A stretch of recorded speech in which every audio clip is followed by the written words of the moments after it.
speakers will challenge this community and his fellow speaker to take seriously some dramatic new approaches in developing the Portland area of the future. Here are a couple of excerpts written about or attributed to our first speaker, American architect Andres Duany. Time magazine put it this way a couple of years ago: during the 1970s, everyone came to agree that preserving historic buildings and districts is a good thing. In the 1980s, both architectural postmodernism and the Rouse phenomenon, which Portland is certainly familiar with, the transformation then of decrepit white elephants into spiffy inner-city shopping centers, reminded people that old-fashioned buildings and commercial bustle were great pleasures. Today, and this is still time talking, Andres Duany, his wife Elizabeth Platter Zeeberk, and their allies are proposing to go all the way, to build wholly new towns and cities the ways our ancestors did. Another challenge from that quarter: 5 minutes is as far as most people will generally go for an errand on foot, which means that the natural size for a neighborhood equipped with the basic shops and services is 200 acres, an area a bit larger than 1/2 mile square. No one is suggesting that people will remain locked within these neighborhoods, only that they should not be required to leave any time they want to shop or work.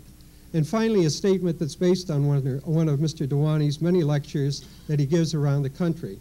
Building real towns will require changing master plans, codes, road building standards, and above all, attitudes.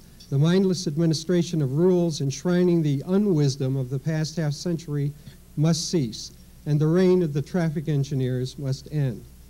Mr. Duany's firm is based in Miami, and he and his wife have produced many plans for both Newtown suburban development and urban neighborhood areas for cities across the United States and Canada. To receive Mr. Duany's challenge today, Portland City Commissioner Charlie Hales is with us. Commissioner Hales is fresh from a landslide victory at the polls, gaining voter approval for a $59 million in new monies for long-delayed maintenance and remodeling of Portland's vaunted park system. Congratulations. I know that he and Commissioner Charles Jordan and many, many folks in the community worked hard on that. The impact of this new funding will be felt in nearly every neighborhood of the city and may indeed trigger other neighborhood responses for improved community livability. Commissioner Hales is prepared to take the challenge by answering some of these questions. Can the ideas of Newtown planning be put into practice in Portland neighborhoods and in the larger Portland metropolitan area? Will our laws and codes allow this? Will our neighborhoods accept it?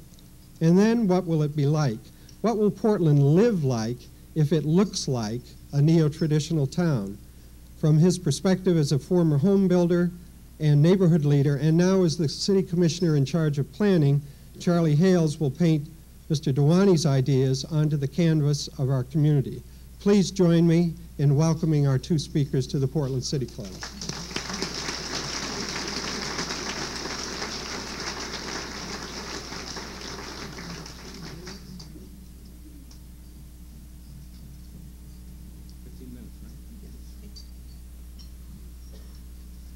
Those quotations surprised me. I don't remember ever sounding so reasonable, but they do sanitize things. I was having actually great difficulty formulating what I was going to say today, especially as I became immersed this morning in a wonderful tour that I was given of Portland, and that is because you all are doing things so well already that the usual distinctions that one can make between the right way and the wrong way and the good guys and the bad guys, which is so clear and so easy to speak about, are not necessary here.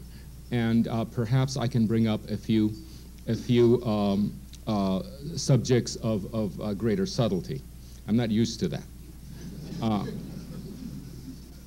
And I think you should know, first of all, that I speak about Portland all the time. I mention Portland. I'm often asked what city is doing well, what quality of life is about, and if I had the all 15 minutes to praise you, I really could, but I won't.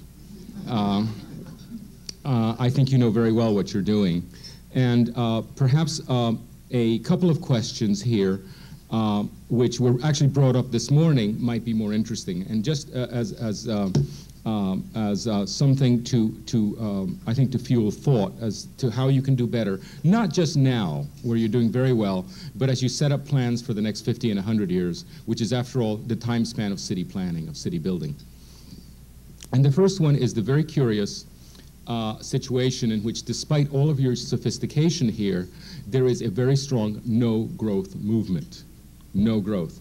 Now, no growth is a phenomenon that has only been sustained, and not even very long, in Stalinist Russia. It is wherever people have the freedom to go where they want, they will go where things are well done.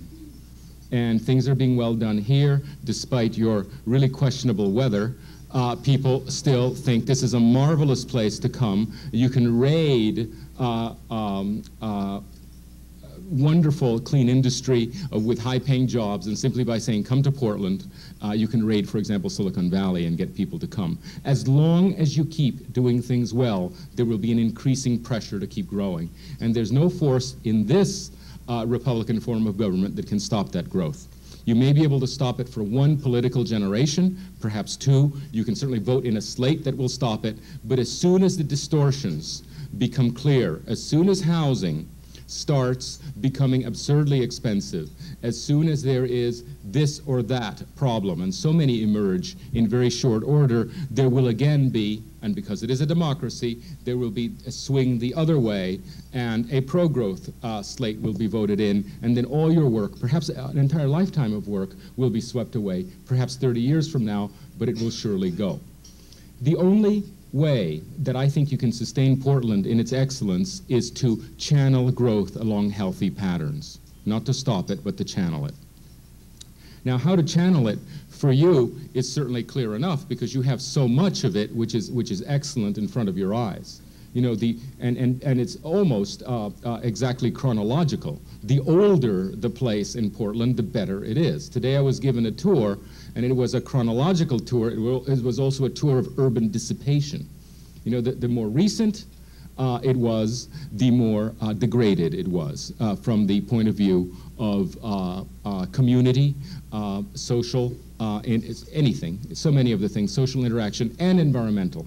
It was all progressive. It is so clear that the newer models are the more problematic, the more costly, the most wasteful, the ones that require the most highways, the one that requires the most signage, which is intrinsically ugly, all of these things. It's so clear, and the good models are there in front of you.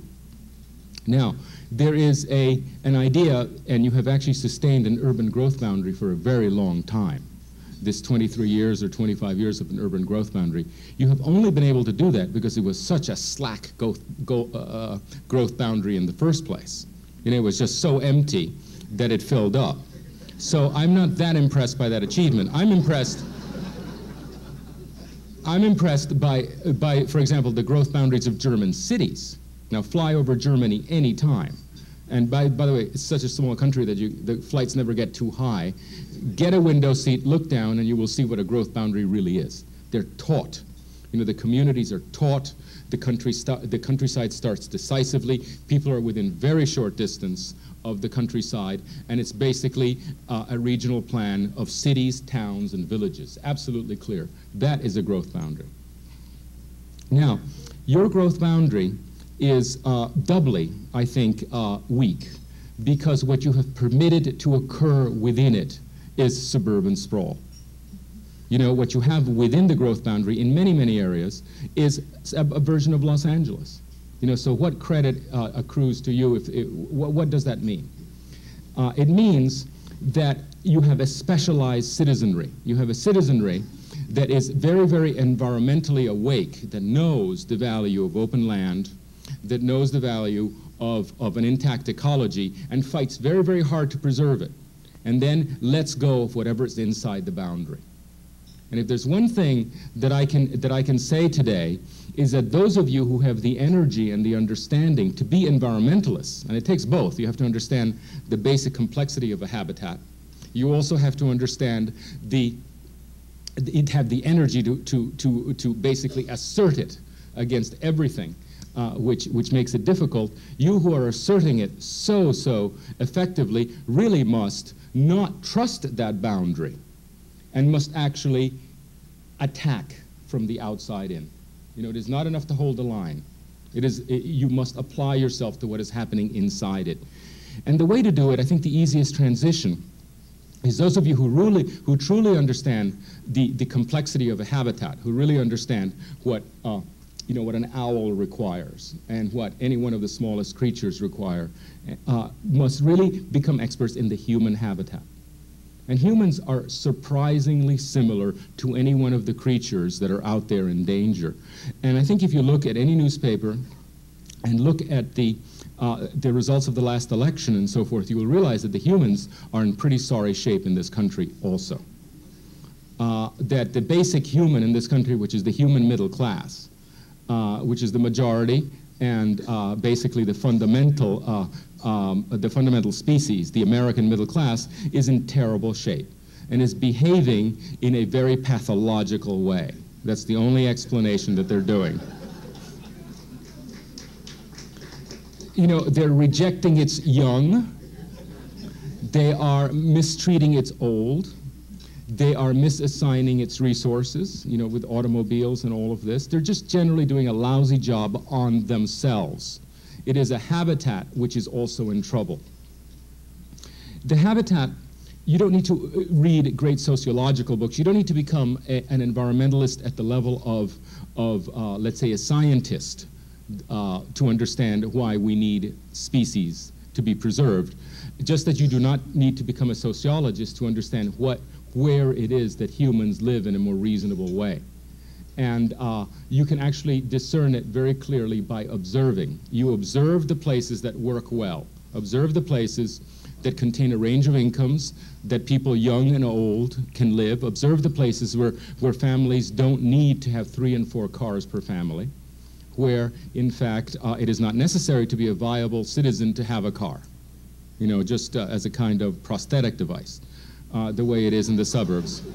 You know, just observe those places, and equally observe those places where this is not occurring. And you have some here, obviously. There are now entire regions of this stuff, this suburban sprawl. Los Angeles is a famous failure of that type. It's a well-known, it's a place still worth studying. You know, it used to be studied as a model for the future. Now it is studied as a model for failure.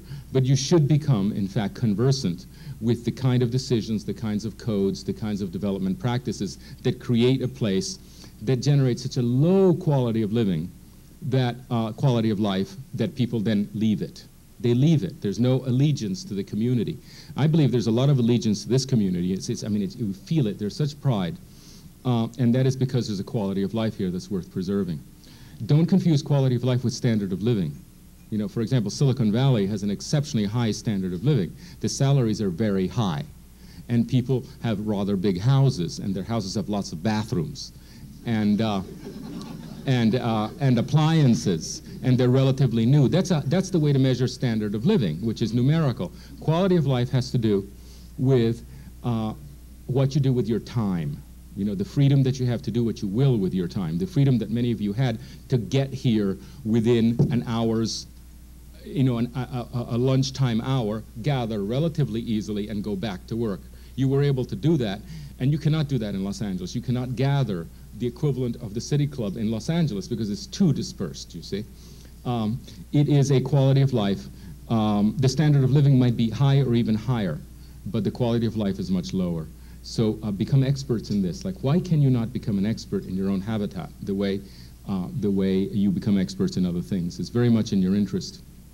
Now, one other thing about developers and the idea that no growth is an issue. You know, this no growth, which is how I began, no growth is unprecedented in this society, in any society. You know, all societies have always welcomed growth and meant wealth, people, culture, you know, just the general energy of growth. You know, it has been a positive word throughout history. Since the 1970s, it has become a negative word, which is an astonishing etymological change. How did we achieve this? And the first thing to realize is this. that developers are the agents of growth, both negative and positive. Everything that you love in this country, every city, every town that you love, including Portland, was done by developers. Okay, Savannah was done by developers, Annapolis was done. I have the names of your two developers. They are Lounsdale and Chapman. What confuses you is that they're considered town founders. You see? And that is precisely the case. You know, they got land, they platted it, and they sold it. Every city, every place, virtually every building in this country has been built by developers. The difference is that developers employed a model which was essentially sustainable, which was the traditional city made of neighborhoods, the traditional village, and the traditional town. That is the model from the same month that they got off the boat, whether they were Spaniards or English. They made settlements which were traditional villages that grew to towns if they were successful and so forth. That model changed after the war. And the earlier model was absolutely discarded and became what we now know as suburban sprawl. And this model is the one which is unsustainable at every level and which is what has given the developer the bad name. You know, the profession of developer, which was illustrious. My grandfather was an illustrious developer. My father was an illustrious developer. They were positive. I mean, they could actually say they were admired by the community. And look at how you laugh. I mean, it has been, now they say rancher on their card.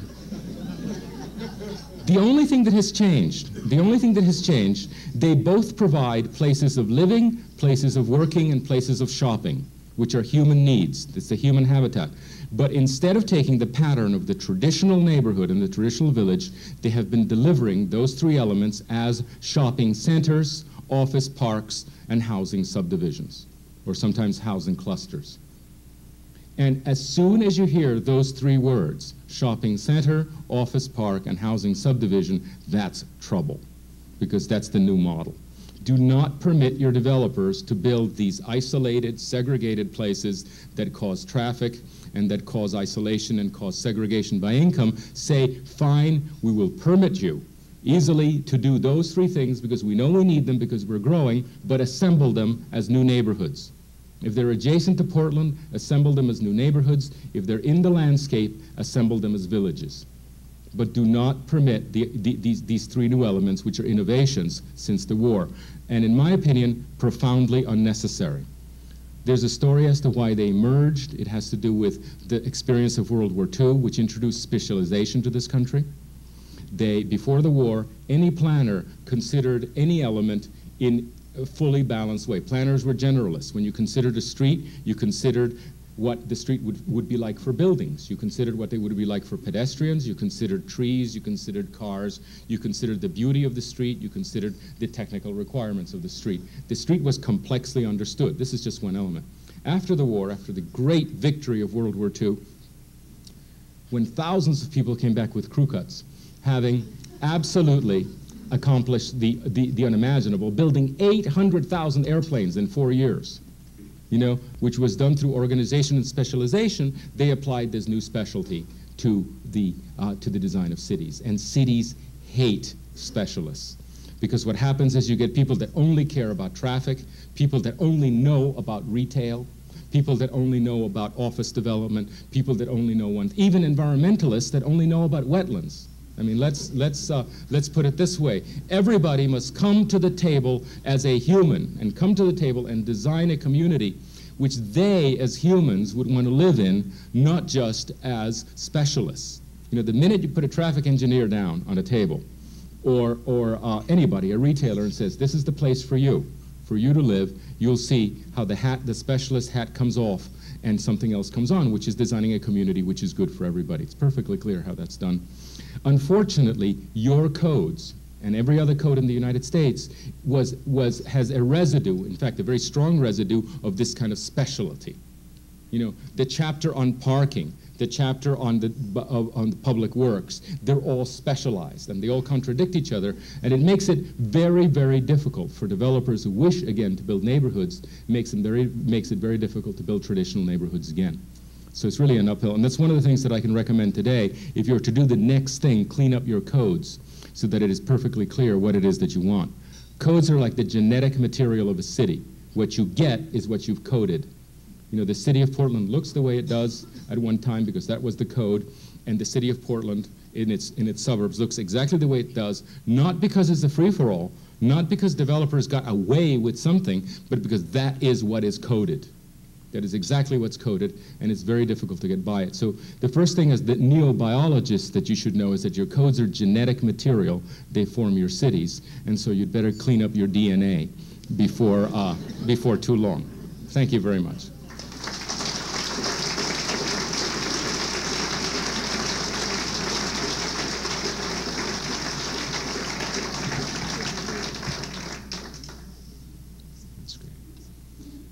Well, I want to thank the City Club for the opportunity to share the podium with Andres Duany and to address this subject of such great importance to this metropolitan area.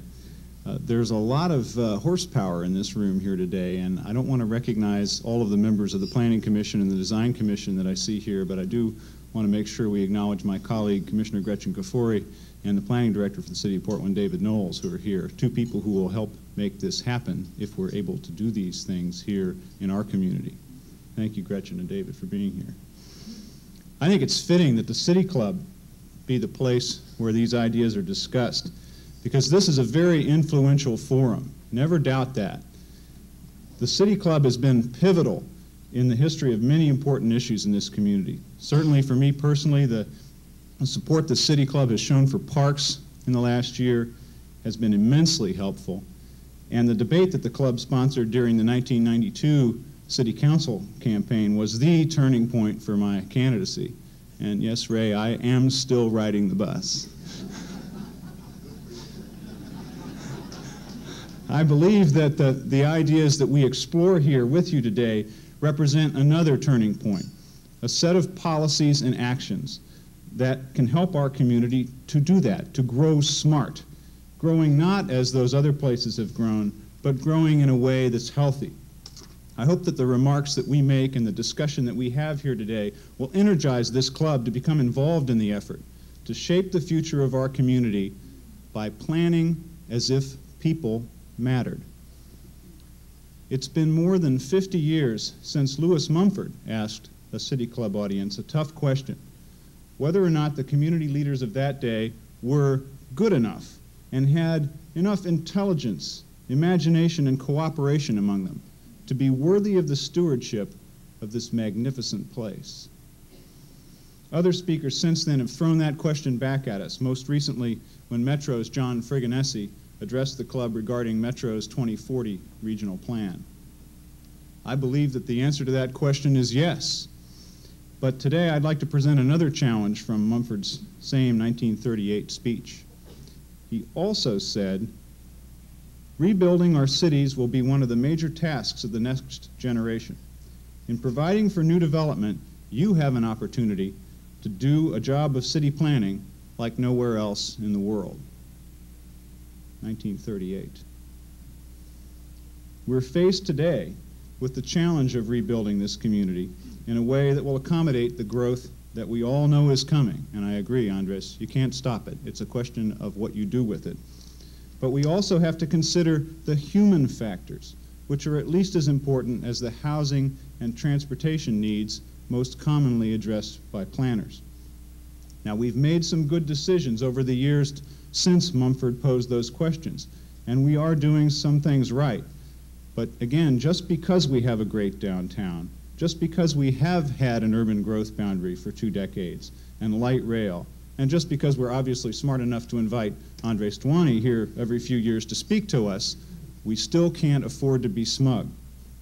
In fact, since Duany was last here in 1990, new California-style gated entry subdivisions have been built on Cooper Mountain, on Olson Road, and on Dosh Road, and other places in our area.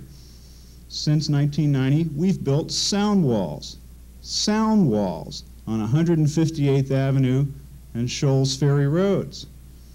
Tannisbourne Mall, which granted was a mall, but nevertheless did include a public library, a theater, and some office space was torn down and replaced with automobile-oriented superstores, so-called big box retail.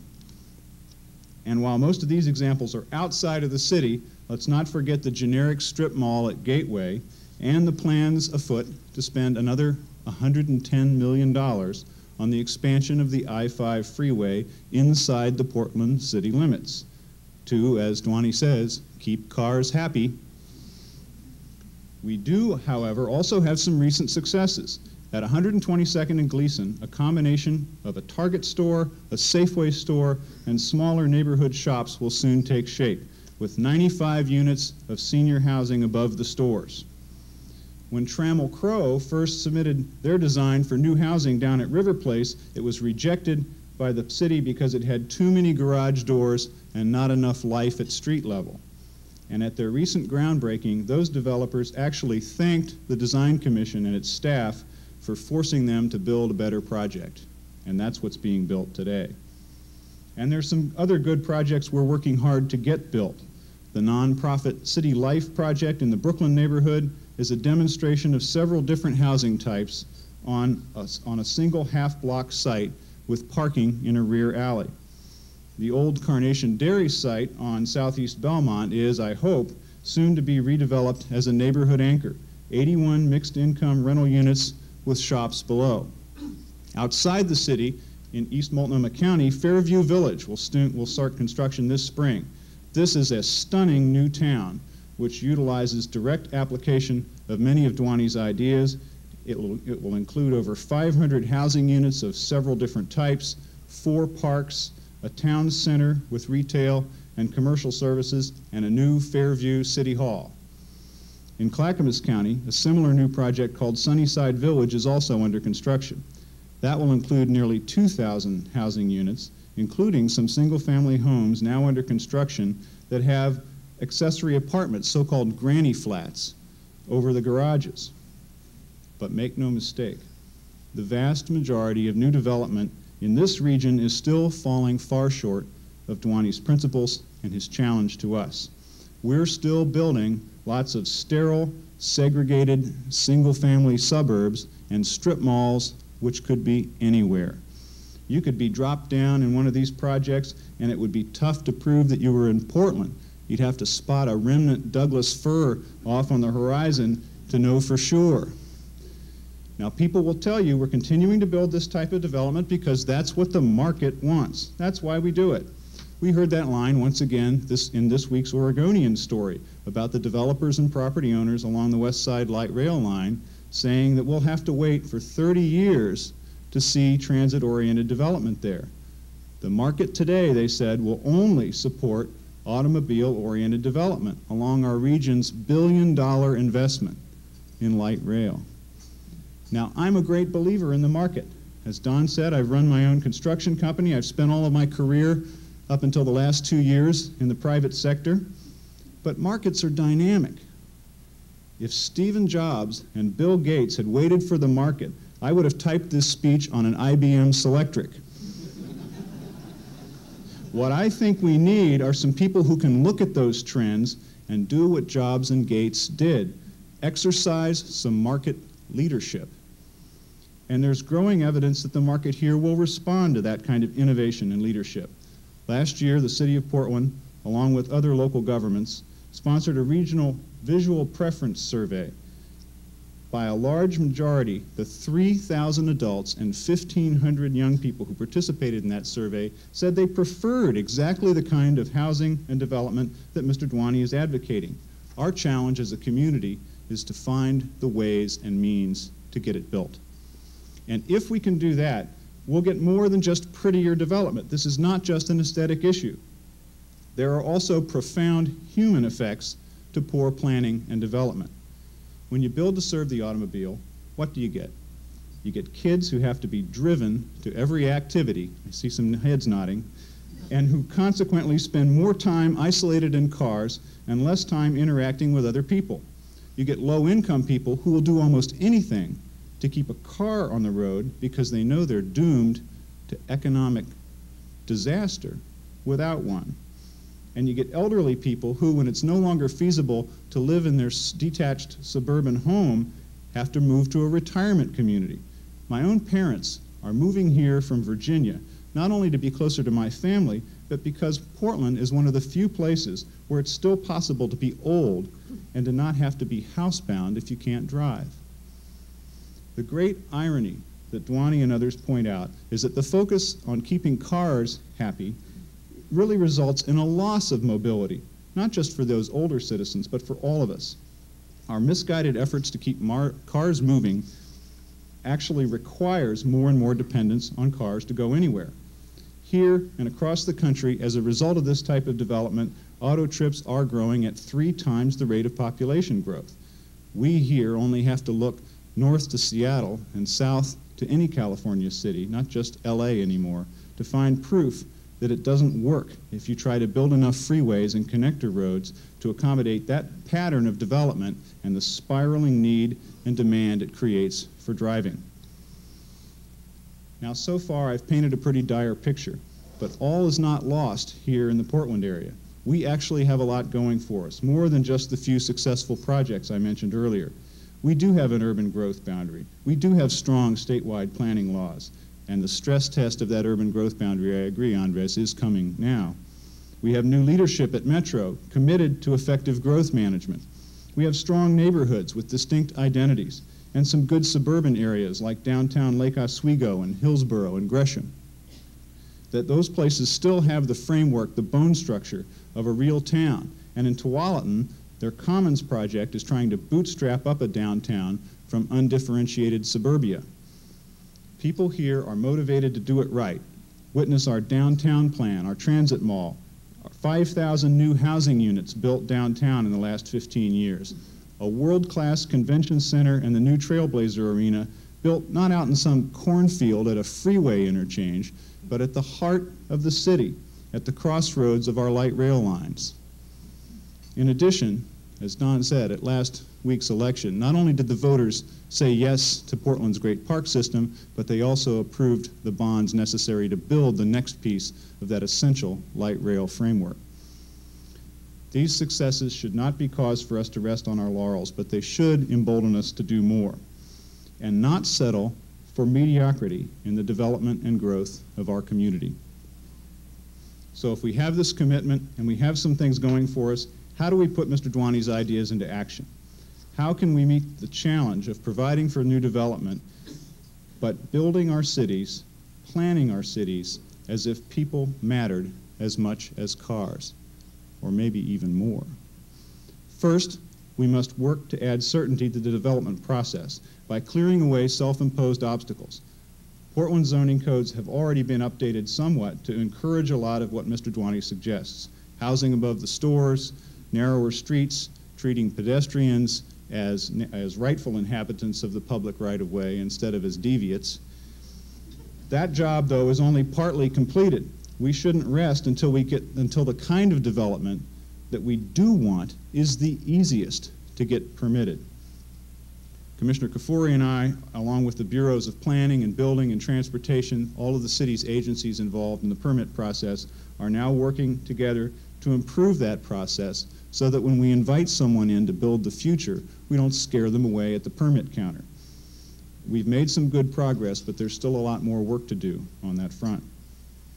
Second, we need to nurture and bring to fruition projects like City Life and Fairview Village, like the Carnation Dairy and Sunnyside Village, because it's only through seeing and experiencing those new types of development that we'll be able to overcome the 2 greatest obstacles that we face in rebuilding our community.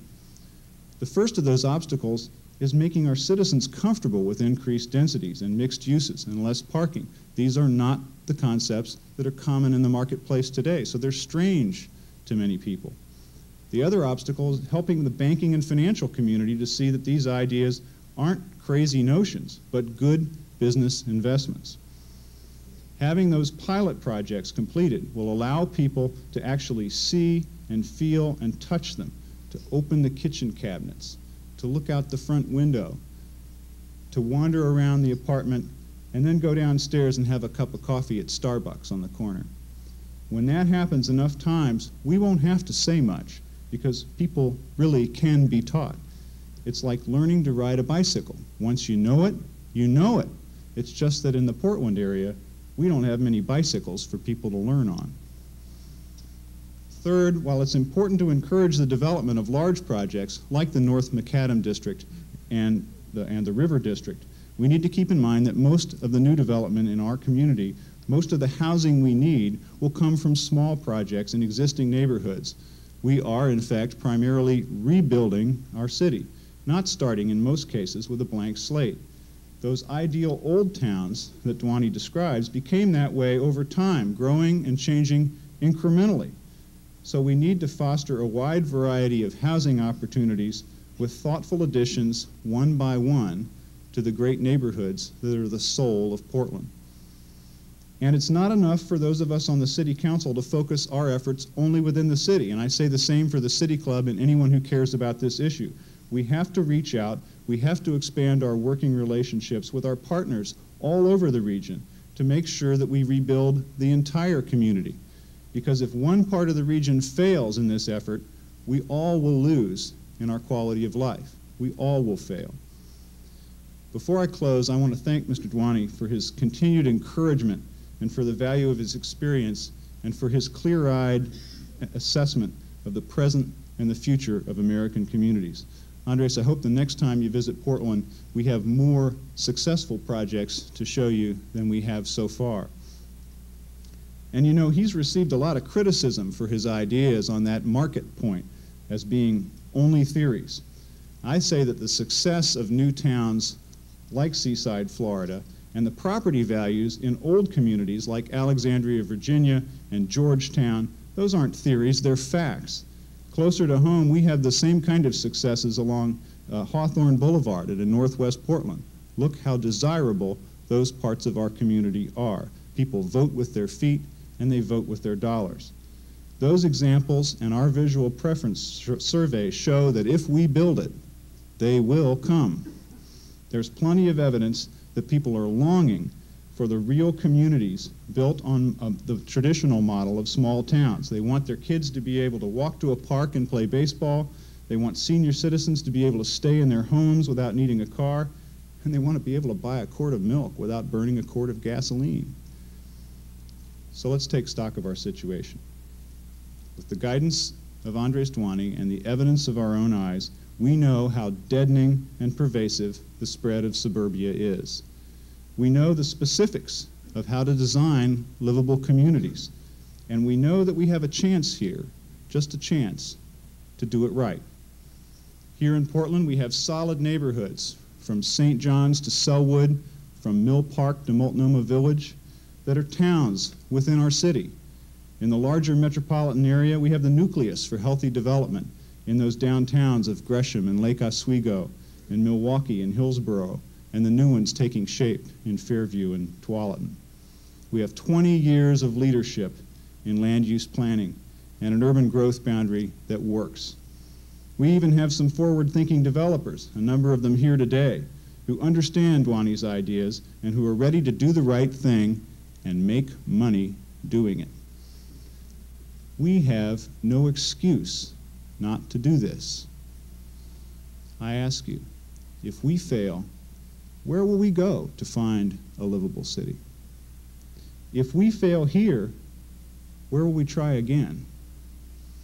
If we fail and Portland looks and lives like every place else, who will we blame? Let's not fail. Let's embrace these ideas. Let's find the will, the people, and the money to put them into action. Let's roll up our sleeves and get to work. Thank you.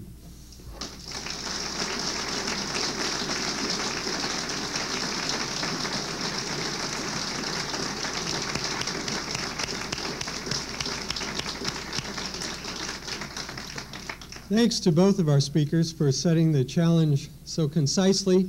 Now it's an opportunity for members of the City Club to probe some of these issues with our speakers. We are prepared to take a few extra minutes today to take advantage of the expertise we have. If any of you have written questions, please hold up your card and the staff will collect them and we'll try to integrate them into the question and answer session.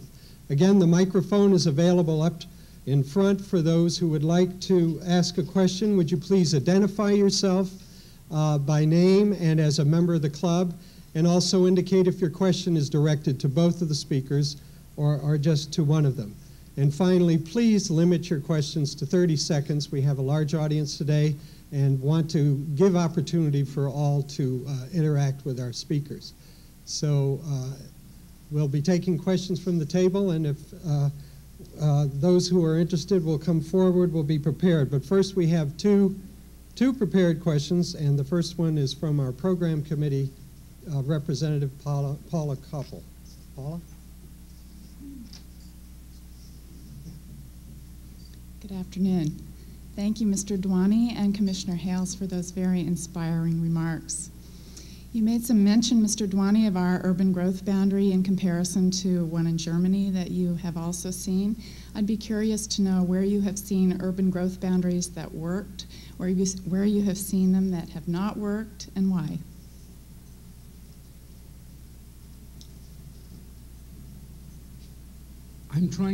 I wish I knew more detail of the ones in San Jose and the one in Santa Cruz in California, because they've had two different experiences. I know that the one in San Jose, which is a tighter one than yours, has actually held for some, is it 8 or 10 years? It's under tremendous pressure now, and we'll see what happens. The one in Santa Cruz was discarded after the earthquake, and when it was found that as buildings fell down and so forth, that entire families were living in garages, and that houses that were thought to be single family had 2 and 3 families, and so forth. And that is whether the one in San Jose holds or whether the one in Santa Cruz did not. Basically, it shows that what drives them down eventually is the distortions that take place if once they're filled up unnaturally. By the way, what I did not say was that you shouldn't keep your growth boundary, but do not think of it as the safety, the all-purpose safety belt that you think it is, because you can destroy your city very well within the growth boundary, and also well, that's without complicating the message very much to do that. Now, here's something else that Germany does, which is interesting and considered completely un-American, which is this. Germany, when you rezone a piece of land from agricultural to urban land, it raises enormously in value. If you have ever been at a hearing when a piece of agricultural land was rezoned, you have seen great wealth minted out of thin air. You have seen a developer walk in owing quite a lot, and walking out being able to get loans on quite a lot. Now, that value added, which is granted by the city council in Germany, always accrues to the municipality. You see, what happens in Germany is that the municipality condemns agricultural land and lays down on it the plan that it wishes to have, the streets being continuous, the zoning that would balance the deficiencies, and then when they're rezoning, and then they sell the land to developers. Developers in Germany are only building developers. There's no such thing as a rezoning developer. Now, the advantage of that, what shows is the tremendous wealth of American cities. When you go to a German city, you cannot believe the number of museums that are being built, how new their airport is, the quality of their infrastructure, the social services, what their schools look like. You say, how is this country so wealthy? Well, it isn't so wealthy. What's happening is that the municipality is accruing the value of its own rezoning. Okay, so that's a technique which is not American. However, I need to remind you of a couple of things. That things were not, individual property rights were not always what they seem to be these days. In order to create Washington, D.C., which was the first act of this country in the process of urbanism, Jefferson and Washington arranged a wholesale condemnation of a 10-mile by 10-mile square, which was owned by 27 separate landowners and erased 2 fully platted subdivisions, which were as large as Georgetown. So the first act of Washington and Jefferson, which are not, by the way, Marx and Lenin, may I remind you, was in fact to condemn individual ownership, lay one great coherent regional plan on it, which was the L'Enfant Plan in Washington, which was actually at a regional scale, and then give back to the owners half their land. And they kept the other half for federal buildings and to build the roads, and for parks and so forth. Now what happened, of course, is that each of those owners ended up being multiply wealthy, much wealthier than they were just owning one more piece of lousy Virginia forest, of which there was so much. What they did is they differentiated themselves from the general run of land to become a great plan. I think that there's a lot to that. I think that an area which is planned badly as sprawl, which is permitted to just happen, is no better than any other area. It's kind of generic sprawl. Yes, it does have value, but it is not intrinsically valuable for itself. When things are planned well, as Portland is, it becomes more valuable than other cities. I mean, people are not moving into a whole lot of other cities with much better climate than yours. You know, as far as I can tell, because your planning is better. I mean, it's this precious thing that has to do with design. Do you remember what happened to the American cars, the General Motors cars and so forth back in the 60s and 70s? People thought Americans were dumb. You know, give them more metal, give them more chrome, and they were wiped out by people who designed better. The Germans and the Japanese designed better. Right now, the Germans at least design their cities, they're designing their country, as are the French and as are the Scandinavians, much better. You know, design works at the level not only of the artifact, but at the level of the city and the region. And I think what you should bear in mind is that what you're doing is designing, you know, a very large artifact, you know, the most complex and the most interesting artifact of all, and you should really have very good design applied to it, and you will be rewarded just as Toyota and Mercedes-Benz were. You can only do that when the city when the balance between individual rights and municipal rights are more balanced than they seem to be in so many places. And anyway, the Canadians do a somewhat better job, just generally speaking, and it shows. Any city in Canada is virtually as good as Portland. You know, just list them from Montreal, Toronto, Calgary, Vancouver, Quebec. You know, that which is very, very special in the United States, very, very special, is normative in Canada, which is a very similar country, and it has to do with the fact that they have much more balanced property rights. You know, the individual and the community are more balanced in Canada. Lynn? Lynn Musolf, member. During the last year, the club's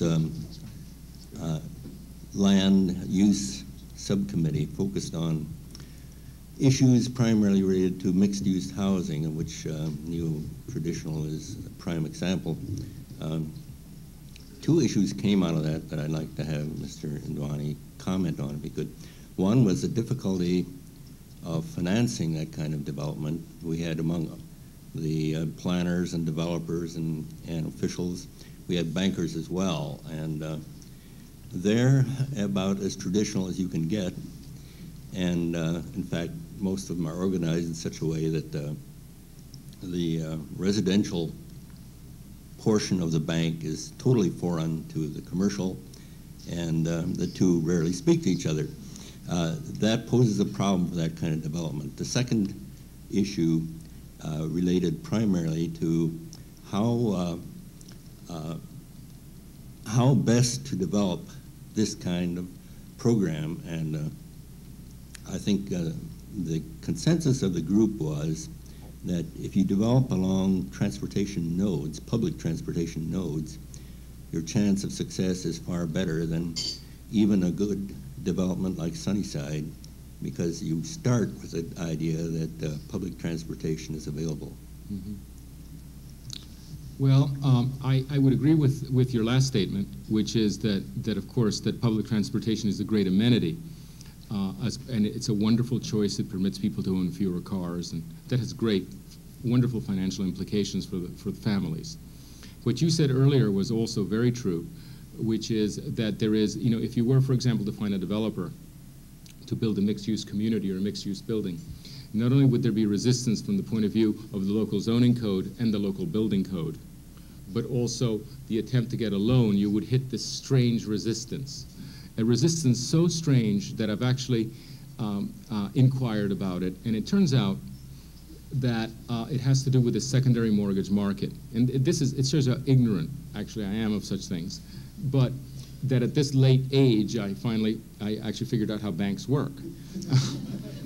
For those of you who don't, what happens is banks do not like hold mortgages long term because interest rate may go up or down and discombobulate everything. So what they do is they sell their mortgages to a secondary, they bundle them up with like mortgages, all the shopping centers of a certain size, all the houses of a certain size, all the office buildings of a certain size, and they sell them in these great bundles to a secondary market that buys them for income, like insurance companies or the government agencies and so forth.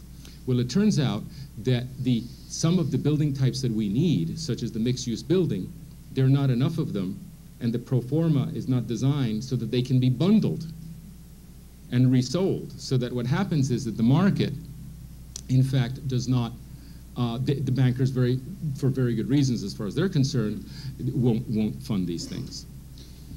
Yeah, I might add that I think that's absolutely the problem, and that's the reason that I think there's a requirement, just as there was for the federal government in the form of Washington and Jefferson to take the leadership in the formation of a new city there. I think there's a requirement for the public sector to be more involved in the introduction of this concept to the Portland market than you would normally expect to see in the marketplace. And let me tell a quick story. In the city of Portland's zoning code, we have allowed row houses for some time. In fact, we allowed them for many years before we started seeing them. And what had to happen was the real estate market in Northwest Portland got superheated to the point that finally a few row houses could be built. And then the difficult process of finding designs that weren't anathema to the community went on with considerable heat and light and smoke. But if we wait that long, for the market to get ready to start producing demonstration projects, we'll lose a great deal of ground. So I think it's important that the community be involved in introducing a few of these projects, and then just as with most successful marketplace innovations, we can step back and what was once radical will become normal in the secondary market. But right now we're facing the classic chicken and egg problem. Yeah. We'll go ahead with the next questions. Lynn's had a great question. It broke the 30-second barrier, so you're down to 28 and a half seconds. So go ahead, please.